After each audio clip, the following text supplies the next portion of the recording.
Hari ni rare sikit kita nak review orang, iaitu yang kita gelar sebagai hero penyelamat kita dalam kemelut COVID ni, DJ Hisham. Nama tweet handle dia lah. Berdasarkan bacaan saya daripada beberapa sumber, beliau telah dilahirkan dalam keluarga Tionghoa di Sepang. Tapi disebabkan keluarganya yang susah, so pada umur 13 tahun beliau telah dihantar ke keluarga angkat, dan keluarga angkat tu adalah keluarga Melayu. Kalau ikut nama asal beliau lah, nama Cinanya adalah Yu Ming Siong. Beliau tukar nama kepada Nur Hisham bin Abdullah. Cerita tentang latar pendidikan beliau ni, sebenarnya waktu tahun 1988 beliau telah graduate daripada UKM dalam medical degree, dan beberapa tahun kemudian beliau telah melanjutkan pelajaran dalam bidang master juga di UKM. Lepas habis dia tamatkan pelajaran dalam bidang degree di UKM, kemudian beliau terus berkhidmat sebagai doktor perubatan, dan setelah tamat master beliau dalam bidang Master of Surgery di UKM, beliau telah bertugas sebagai antara salah seorang pakar bedah umum di beberapa buah hospital lah dekat Malaysia ni. Achievement beliau pada tahun 2008 telah meletakkan namanya sebagai pengerusi jawatan kuasa pembedahan global Persatuan Pembedahan Antarabangsa sejak 2017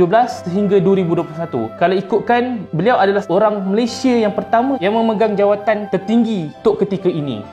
Beliau dilantik sebagai pengarah Kementerian Kesihatan Malaysia sejak tahun 2013 sehingga sekarang. Sebelum tu beliau memegang jawatan sebagai Timbalan Ketua Pengarah. Ada beberapa benda yang saya rasa saya nak share dengan anda semua tentang kenapa DJ Hisham ni sangat dikenali ramai untuk kemelut COVID. Antaranya adalah leadership dia. Kalau kita tengok semula kan, leadership dia macam mana dia bagi speech waktu setiap petang, sangat tenang, sangat kompos, sangat clear. Kita tengok satu persatu. Bila mana ditanya tentang golongan tabligh, orang duk kecam pasal golongan tabligh sebab jadi punca kenapa isu COVID berlaku semua sebagainya. Apa jawapan dia adalah, kita jangan salahkan golongan tabligh, sebaliknya kita nak uruskan masalah. Maksudnya dalam aspek leadership, beliau ni bukan jenis orang yang macam asyik mencari kesalahan orang lain, tetapi lebih memilih untuk mencari penyelesaian kepada masalah tersebut. Dalam aspek yang lain, DJ Hisham ni selalu gunakan perkataan kita instead of perkataan saya. Adalah kita Kementerian Kesihatan, kita melaksanakan, memang kita memberi nasihat, kita mungkin dapat kesan. Bila mana ditanya tentang DJ Hisham dah dianggap sebagai hero, so apa respon dia? Dia cakap, ini bukan soal saya, tetapi ini soal kita bersama dalam menangani kemelut COVID. Cuba bayangkan, dalam keadaan orang duk puji dia pun,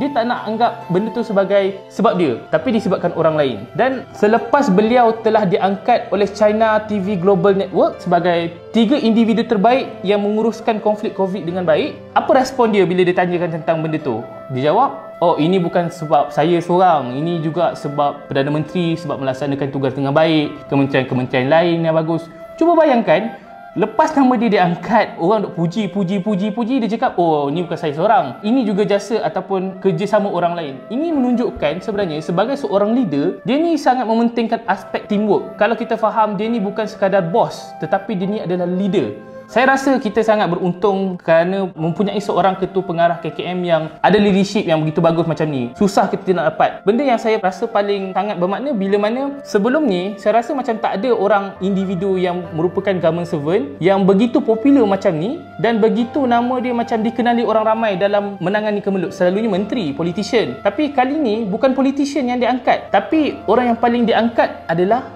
DJ Hisham yang merupakan government servant. Dia bukan politician, dia bukan selebriti, tetapi dia diangkat sebab melaksanakan tugas dengan baik. Untuk frontliner dan DJ Hisham sendiri, terima kasih atas segala jasa dalam kemelut COVID ni, kerana segala jasa anda ni tak mungkin kami boleh bayar dengan wang ringgit. Terima kasih.